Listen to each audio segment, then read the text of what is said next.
ខ្ញុំនិយាយមែនណាបងប្អូនទាំងអស់គ្នារាល់ថ្ងៃហ្នឹងខ្ញុំគិតរហូតថាតើខ្ញុំមាន topic ឬក៏ខ្ញុំមានប្រធានបទអីដើម្បីចែកជូនដល់ audience ឬក៏ជា followers របស់ខ្ញុំចែកជូនដល់ follower របស់ខ្ញុំដែលគាត់តាមដានខ្ញុំចាខ្ញុំពិតជាចង់ចែករំលែកអ្វីតកតងជាមួយនឹងការរលុយតកតងជាមួយនឹងគំនិតហិរញ្ញវត្ថុ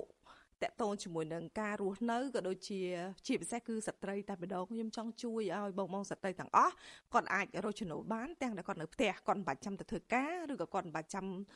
ប្រកបអាជីវកម្មអីធំដុំទេគាត់អាចធ្វើអីនៅផ្ទះបានអញ្ចឹងណាអញ្ចឹងបងប្អូនទាំងអស់គ្នាសូមជួយ comment នៅក្នុងវីដេអូមួយនេះតើបងទាំងអស់គ្នាចង់ឲ្យខ្ញុំនឹងចែករំលែកពីប្រធានបទអ្វីខ្លះដើម្បីឲ្យបងទាំងអស់គ្នា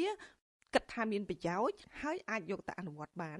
អញ្ចឹងសូមជួយចែករំលែកខ្ញុំផងណាព្រោះខ្ញុំពិតជាចង់ជួយដល់ប្រជាពលរដ្ឋខ្មែរយើងនៅជុំវិញពិភពលោកផងដែរក៏ប្រជាពលរដ្ឋខ្មែរយើងដែលគាត់រស់នៅ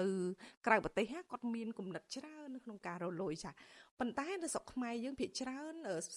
បងស្ត្រីទាំងអស់គាត់ភាគច្រើនគាត់នៅផ្ទះវិញគាត់មានអារម្មណ៍ថាគាត់អត់ដឹងទៅធ្វើអីគាត់នៅផ្ទះមើលកូនគាត់មានអារម្មណ៍ថាគាត់បាត់បង់នៅទំនុកចិត្តគាត់បាត់បង់នៅមានអារម្មណ៍ថាខ្លួនឯងមានតម្លៃអញ្ចឹងខ្ញុំចង់ជួយខ្មែរស្ត្រីខ្មែរយើងមែនតើអញ្ចឹងបងទាំងអស់គ្នាចាំជួយ comment គ្រប់គ្នាថាបងចង់ឲ្យខ្ញុំចែករំលែកតកតងជាមួយនឹងប្រធានបទអីដើម្បីឲ្យបងគិតថាមានប្រយោជន៍ណាសូមជួយ comment នៅក្នុងវីដេអូនេះផងដែរចាអរគុណច្រើន